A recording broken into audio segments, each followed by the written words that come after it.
It is a great honor for me to introduce Tom Johnson. In many wonderful ways, and in some very weird ways, my life has been greatly affected by him. It was Tom who brought me to UGA 14 years ago. It was Tom who introduced me to people I now call friends. A number of them are in this room. It was Tom who convinced the woman I care deeply about to go out on a date with me. It was Tom who stood by me during the worst times of my life. And it was Tom who saved my life, and I do not mean that figuratively, and more about that later. It is highly appropriate that we gathered here to honor Peyton Anderson. Tom has said that two people are largely responsible for his successful career. One is Peyton Anderson, and the other is his wife, Edwina Chastain Johnson. Without them, Tom says, he would not have achieved what he has, both professionally and personally. I never met Peyton Anderson, and Tom will speak about him in a minute, but I do know Edwina. On that count, Tom is absolutely right. She has been and remains the rock on which he stands. Stand.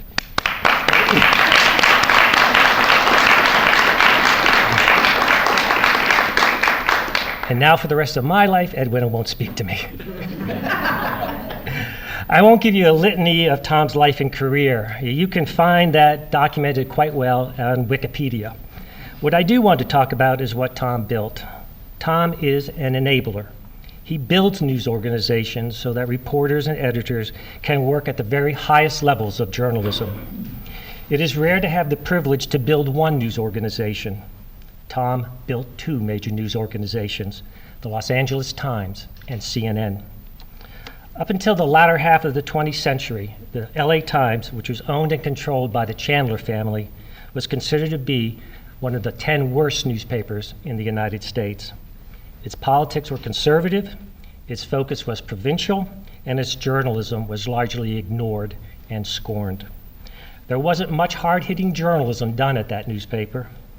In its first 90 years of existence, the Times won only 3 Pulitzer Prizes. One was for editorial cartooning and another for news photography. But when Otis Chandler took over as publisher, the Times began a 180-degree turn journalistically. When Otis stepped down as publisher, Tom became the first publisher who was not a member of the Chandler family. Between them, Otis and Tom expanded news coverage, opened overseas bureaus, hired top-notch reporters, and began taking on the power structure in LA. The staff they built won 13 Pulitzer Prizes, 8 of them during Tom's time as publisher. That's nearly 1 Pulitzer Prize for each year that he was publisher of that paper.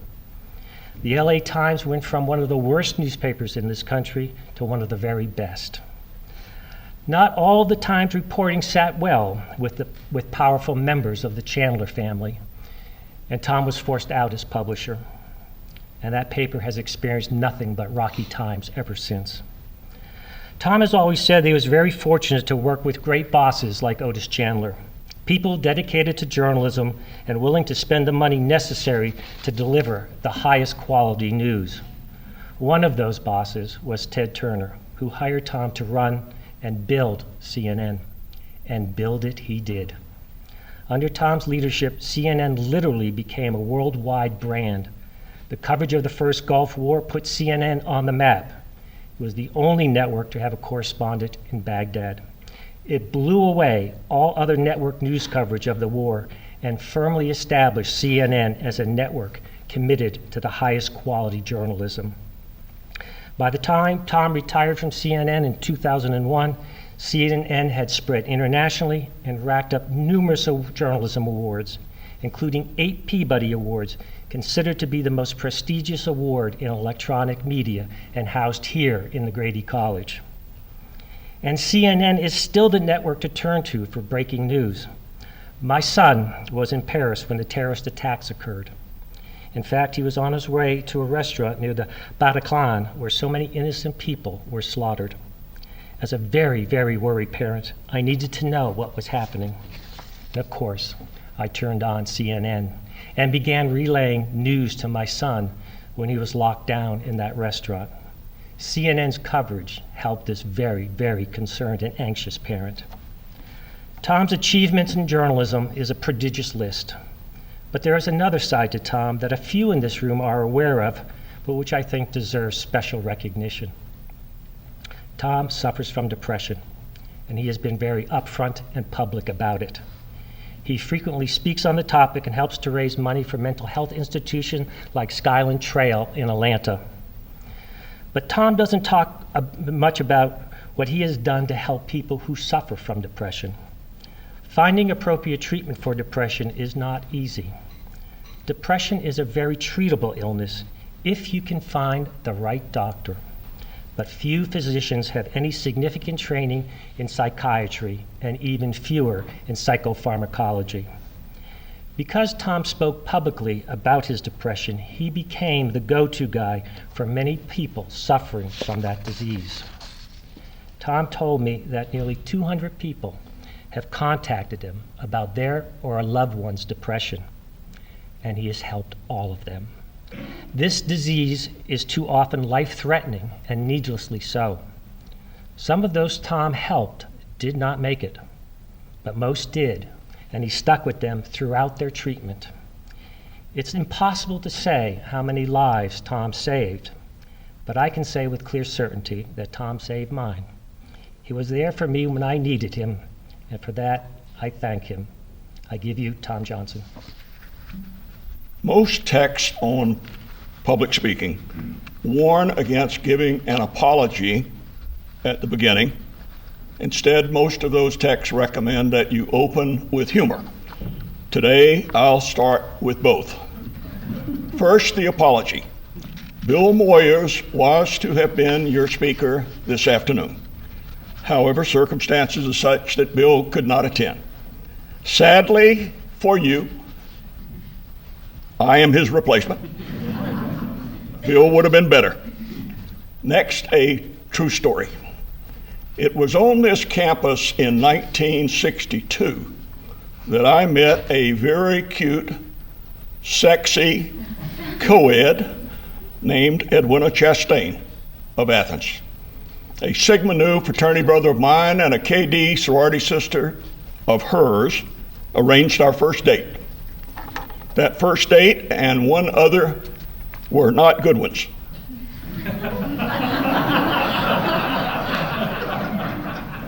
For Edwina, there was absolutely no magic, no chemistry, no connection. She thought that I was arrogant. Can you imagine? Even though I was smitten with her, I knew she would not go out with me again. You can tell.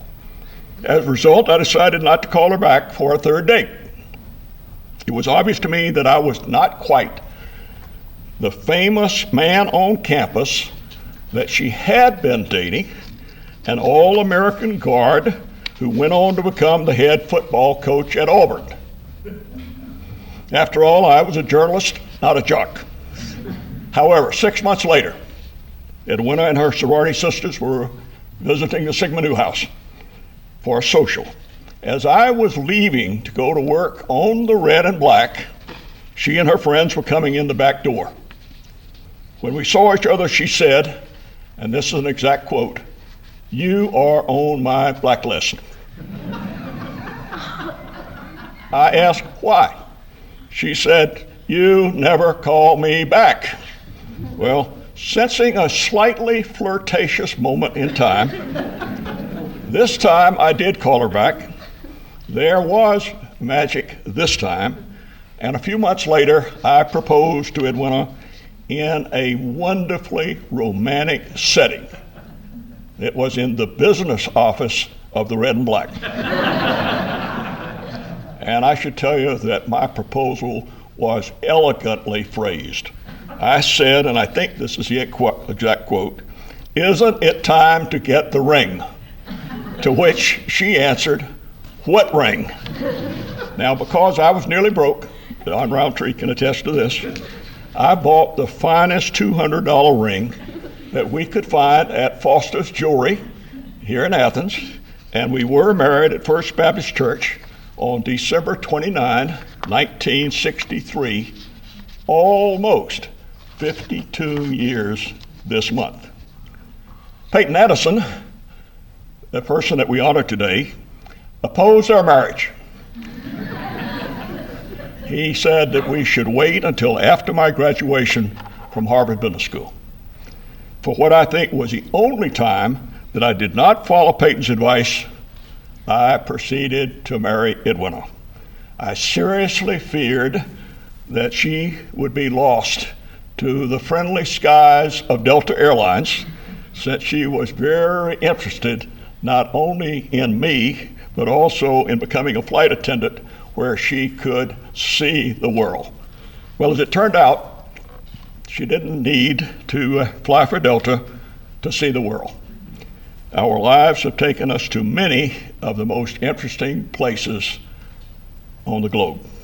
And Peyton, incidentally, came to love Edwina, thankfully.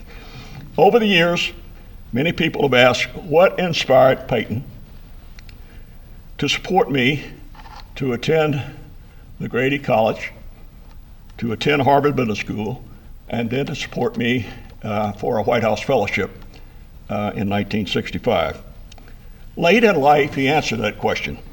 He said he saw in me a willingness to work hard, a strong determination to become a newspaper publisher one day, and a fierce commitment to do well whatever it was that I undertook. And it was Peyton's confidence in me, the training I received while working for his Macon newspapers, and the financial scholarships he provided a young boy from Macon to reach his dreams and even far beyond. Publisher of 2 major metropolitan newspapers, Dallas and Los Angeles, Chief Executive Officer of the best global television news channel in the world, CNN, and also Executive Assistant to the 36th President of the United States, Lyndon Johnson. So that's why I'm here today, to honor Peyton and to try to repay him in part the debt that I owe him. And I should tell you, at every step along the way, I have tried to do my best to justify the confidence that he placed in me. I've also tried to help as privately as possible. I've tried to help many young women and men as Peyton helped me.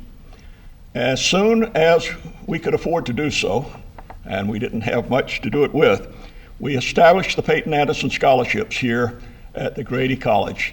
And I was so delighted to see so many of you at lunch today. That's what it really was all about. And I especially want to thank the Peyton Anderson Foundation of Macon that Peyton established. Peyton, on selling his newspapers to Knight Ridder, gave a moderate amount to his 2 daughters and committed to educate his grandchildren. But he placed the bulk of the proceeds of that sale into a foundation. And he wanted that foundation to serve the people of Middle Georgia. He said, I made my money here, and I want to give it back here. And that he did. And I'm particularly grateful to Dr. Kirby Godsey, to Juanita Jordan, who cannot be here, to Karen Lambert, who, as you heard, has a broken foot as of 2 days ago, Catherine Dennis, who's a new board member, Ed Sell, the former chairman of the Peyton Anderson Foundation, and recently, and he's not here today, but Judge Mark Treadwell, who has been appointed recently as the 5th of the 5 board members.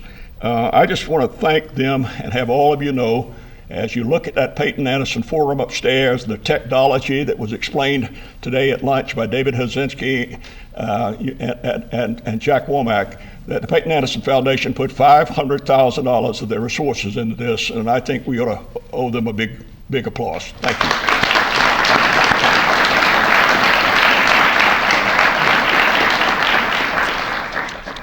Now, I also want to thank the Grady College and the faculty. I have known every dean since Dean Drury. He was my dean, the dean of my era, but I'm especially glad to see Cully Clark here today. I'm glad to see John Solosky here today, and I'm delighted to see the wonderful new dean that you have. But my goal has always been to do whatever I can to support this college, and particularly support the leadership here, because in doing so, They are supporting the education of the young people of the next generation to come along. But I really also appreciate just the classroom education that I received here. And I thank the Red and Black. I worked on it all 4 years. Don Roundtree and I worked together. He was not only my roommate at the Sigma Nu House, but he was my, he and I worked together on the Red and Black, closed it down many nights. Each of us was editor, each one of us was business manager. But I thank the Red and Black. And then especially I want to thank Edwina. If you didn't notice, that's Edwina, the girl that I convinced to marry me a few years ago, right there. But I also want to thank my family because they've lived not only with a workaholic, do not become a workaholic, but they live with a workaholic, and they also live with a person who has battled clinical depression for certainly since I was about 45. Now here's additional information on Peyton. I want you to take a look at that if you would. I want you to think about, as you look at Peyton, the importance of having mentors and being a mentor. The importance of having a champion and being a champion. And if you don't have one, go and get you one. A mentor. I can assure you, whether it's on this faculty or it's in the newsrooms of America, on internships and others, that there are many men and women who would be proud to be your mentor and to be your champion. They're out there, I know. And finally, I want to say a few words about the chaotic state of journalism today. While I am not, as Cindy Fowler reminds me, while I am not a very religious person, I do believe in angels, especially guardian angels. From the time I first met Peyton Anderson until now, he has been my guardian angel. I hope that he is sitting on a heavenly cloud right now, listening to this tribute to him, and I think he probably is. Late in life, incidentally, Peyton actually wore a diamond angel on his shoulder, on his jackets. It was one of the many quirks about Peyton in his personality. But here's what was really important about him and what I want you to know, because I think it's something I hope that all of you think about in your own lives. Peyton wanted every person to be treated with kindness and with respect. Every person. In his eyes, the worst sin that anybody could commit was being rude or not treating people properly, especially not treating them equally. He never referred to his staff in his home or anywhere else as servants, never. He says, nobody works for me, everybody works with me, which incidentally is an expression exactly like that of Ted Turner. You don't work for me, pal, you work with me, Ted said to us multiple times. Peyton also adopted as his philosophy these words from his uncle, who was a publisher also of the Macon papers and several years before him. And those words are these: treat the lowest and the highest with the same consideration that you would ask for yourself or show to your own family if you were called upon to write a story about one of them. Let us always endeavor to make people, not to break them. Keep all news stories free from bias, written only in truth, and publish all legitimate news. Almost the slogan of the New York Times. Publish all, print all the news is fit to print. But being kind did not mean that his Macon newspapers were soft. They were absolutely fearless in their coverage. If a reporter discovered corruption in state or local government, that reporter was free to write about it. Peyton would not and did not suppress stories because of pressures from advertisers or from politicians. He had an especially strong feeling about drunk driving. The paper's policy was, if there is a DUI arrest, it will be reported in the Telegraph and News when a member of his own family, his wife, was arrested for DUI, her name was published. Unlike some Southern publishers, Peyton demanded that his newspapers provide extensive coverage of the civil rights movement, including the desegregation of this university and the desegregation of Atlanta's public schools. I know this firsthand because I was a reporter on both of those stories, working alongside Reg Murphy, another Macon Telegraph hero of mine, on the desegregation of the Atlanta public schools. Peyton had several passions in life: his family, his friends, the United States Navy, sailing, hunting, and fishing.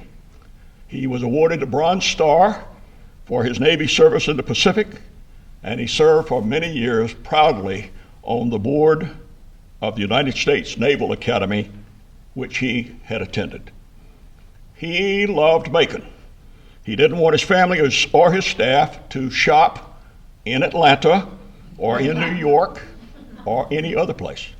He said, and this is a quote, "I have made my money in Macon, and I want us to spend it in helping Macon, especially in supporting our advertisers." At age 14, I needed a job. My high school English teacher told me of a sports stringer position at the Macon Telegraph. The duties were to attend high school sporting events and bring the scores to the paper so the results could be published in the next day's edition. Incidentally, the first two students who were offered the job turned it down. I was that teacher's third choice. A crusty sports editor of the Macon paper named Sam Glassman taught me how to write short accounts of games, taught me how to keep sports scores, and taught me the hunt and peck system of typing that I still use today. But I quickly fell in love with journalism and with newspaper people. They trained me, they encouraged me, and they finally brought me to the attention of the publisher. A Grady graduate, Bill Ott, asked me what I intended to do after high school. I told him that I really hoped that I could go to college one day. I did not tell them that I had no money for college. My dad had a third grade education and rarely worked. My mother worked 6 days a week in a small grocery store. She picked me up every night at the newspaper until I was old enough to get my own driver's license. She always told me, and I'll never forget, she must have told me a dozen times, if you work hard and do right, Tommy, you can do whatever you want. You can achieve whatever you want to achieve in life. In my senior year of high school, Peyton called me into his office, the publisher's office, to tell me that Bill Ott, managing editor Jim Chapman, and sports editor Sam Glassman had told him about me and, quote, how hard you work. He said the Macon papers would pay for my education at Georgia, big provision, provided I would commute back to Macon on weekends and work at the paper during summers. With great appreciation, I accepted. So my Georgia days were filled with weekend commutes to Macon, increasing responsibilities in other newsroom departments, and with a growing love of journalism. I loved it. On campus, there was this Grady College, the Red and Black, ROTC, Sigma Nu, reporting, as I said, on the traumatic days of the integration of this university, of having the best roommate anybody could ever have in life for 3 years, and he's here, Don Roundtree. But the best dream of all came true. I won the heart of Edwina Chastain. As graduation approached, I guess if there was any doubt that I had a guardian angel, here is more evidence that it did. As graduation approached here, Peyton called me into his office one day and asked, "Tommy, what do you most want to do with your life?" And I said, without hesitating, I said, "Mr. Anderson, one day I would like to be a publisher just like you." In that case, he said, "You need a business degree. You have all the journalism you need from your college days and working here." And he said, "If you can get accepted into Harvard Business School," he didn't give me any other choices, "if you can get accepted into Harvard Business School, I will pay you way." Well, I did, and he did. Even though it was well beyond the normal deadline for an application to be submitted, Harvard accepted me. Another miracle. After our 1963 marriage, Edwina and I lived in Macon during 2 summers while at Harvard. Macon did not make a good impression on Edwina. It was like my first impression, those first 2 dates. Macon did not make a good impression on Edwina. It was hot and it was humid. And the paper mill there was emitting a sulfuric smell not at all different from the smell of rotten eggs. As graduation from Harvard Business School and an MBA approached, Edwina read an article in the New York Times about a new internship program called the White House Fellowships. 15 young men and women were to be chosen to work in the White House or in cabinet-level departments for 1 year. Edwina strongly urged me to apply, not so much for the possible value to me of the fellowship as to keep her away from Macon 1 more year. Well, in any case, with Peyton's support, I applied, and another miracle followed. I was chosen for the program, and that began a 9-year association with President and Mrs. Johnson, both in the White House for 4+ years and in Texas for 4+ years. The rest is history. The Dallas Times-Herald, the Los Angeles Times, a wonderful return to Georgia, our home in 1990, with Ted Turner, with Jack Womack, with my friends at CNN. Quite a ride on a media roller coaster, a journey to media heaven, that was launched by Peyton Anderson. Now, in brief, here are my thoughts, and I'll close with these, about journalism today. It is chaotic. The state of journalism today is chaotic. 24-hour digital delivery of news has disrupted dramatically the traditional world of print, especially newspapers and news magazines. I am alarmed, very alarmed, about the future of quality journalism, especially because of the loss of so many working reporters. In a November report just out this month, the Brookings Institution states, and I quote, "Most print newspapers are dinosaurs." Number 2, hard news is in danger. As you know, people are now reading only slices of a newspaper on computers, on your iPads, your iPhones. Edwina gets hers on her iWatch. Now think of this. The average time spent on the New York Times website is only 4.6 minutes. 4.6 minutes, and that's the highest of the top 25 newspapers in America. Those are called flyby readers. You just sort of skim over it or fly by it. Newspapers and magazines have lost huge numbers of print subscribers and advertisers. Very few have been spared the impact of these revolutionary changes. And as advertising and circulation has plummeted, publishers have implemented dramatic, you might say draconian, expense reductions. Large numbers of print reporters, the ones that I call the watchdogs, have been let go as newspapers and magazines have downsized their staffs dramatically.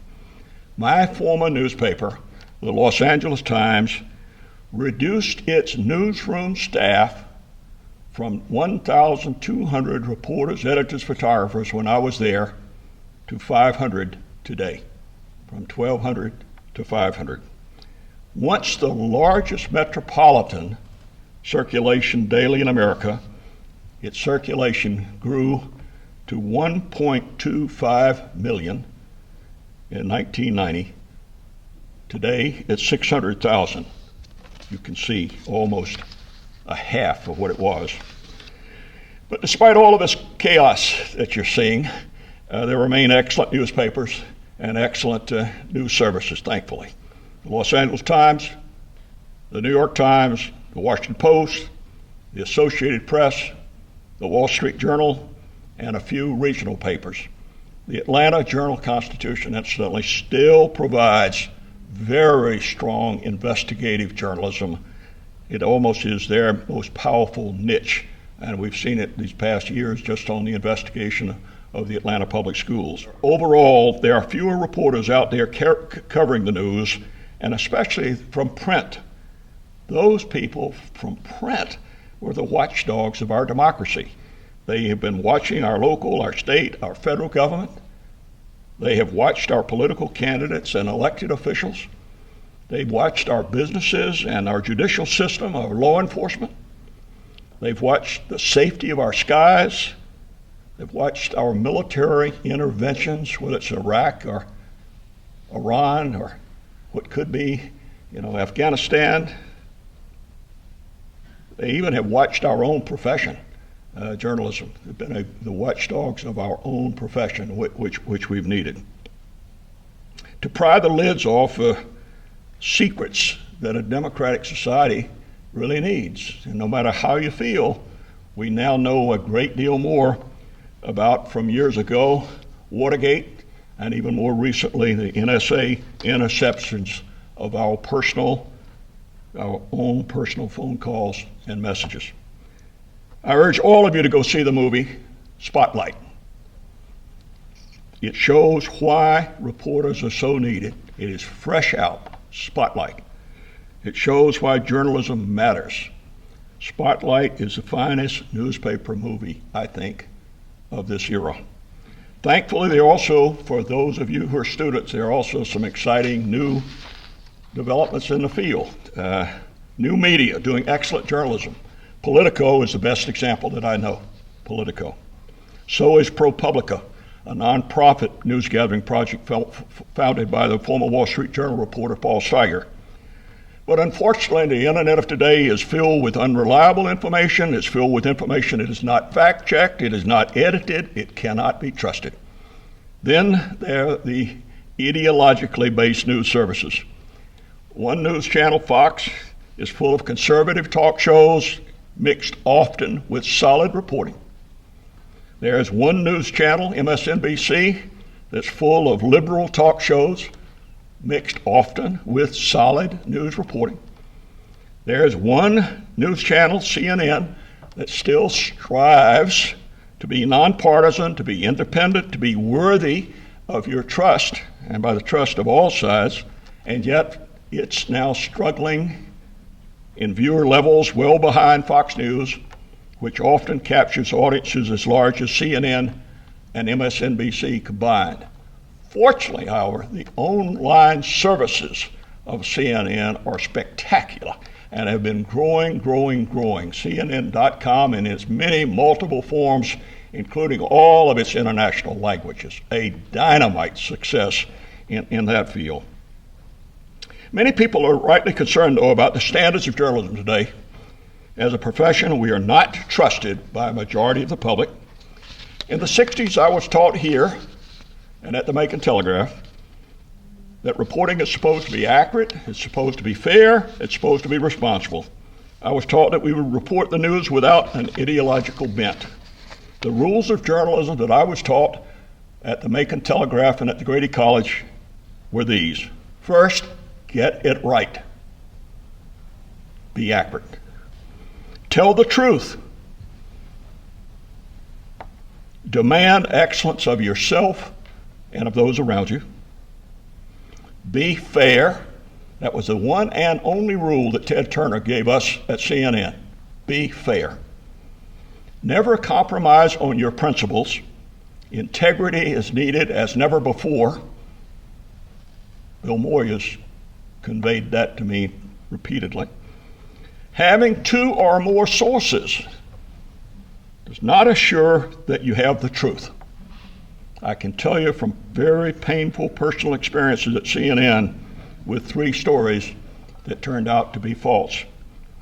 The Cardinal Bernardin story, the Tailwind story, and the Richard Jewell Olympic Park story. Very painful. Admit mistakes, take responsibility, publish the correction with the same visibility, either on the front page where the error occurred or in the time slot where you made the mistake on television. And then finally, never use your powers as a journalist irresponsibly. The day that you protect a family member or a friend from truthful reporting is the day you should resign. Be a watchdog, but also don't be an attack dog or a lapdog, a watchdog. And as to what the future holds, I really must admit I don't know. In retirement and at age 74, I am too far removed from the latest research, from the brightest minds in the newsrooms, and from the latest technology. However, I do believe, and this is especially directed to you students, I do believe that journalism will remain an extraordinarily exciting profession. And there always will be a need for trusted information. And there will be a need for many of you. Some of you may just bring needed order out of the disruptive chaos of today. Some of you may just reach your own dreams of leading the most successful new media enterprises of the 21st century. Think about it. Some of you may assure that quality journalism survives and flourishes in this exciting new world. I predict that some of you will. I hope that all of you do. Thank you very much. Without Peyton Anderson, would the world of journalism have had Tom Johnson? Without Tom Johnson, would Grady dedicate the Peyton Anderson Forum today? Students, you see the challenge before you to help those around you and pay it forward. I was thinking, as I was sitting there listening to Tom, admiring this photograph of him, 1961. Who are you interviewing there? Charlene Hunter Galt. Charlene Hunter Galt. Yesterday we were on a phone call, Parker Middleton and I were on a phone call with none other than Charlene Hunter Galt. We stopped the phone call to explain to her today's festivities. She sends her love to the two of you and her affection. So think about that, students. Think about what's happened here. This is a man who in this picture is interviewing the woman that integrated this university. And today he's dedicating a student forum upstairs for you to enjoy. Pretty handsome guy, too. Yeah. In yet another natty sports coat, I might add. So as we move, yeah, exactly. So as we move upstairs and cut the ribbon and dedicate the Peyton Anderson Forum, let us dedicate ourselves to leadership, to generosity, and most importantly, to the community and spirit that's embodied in this man. Thank you.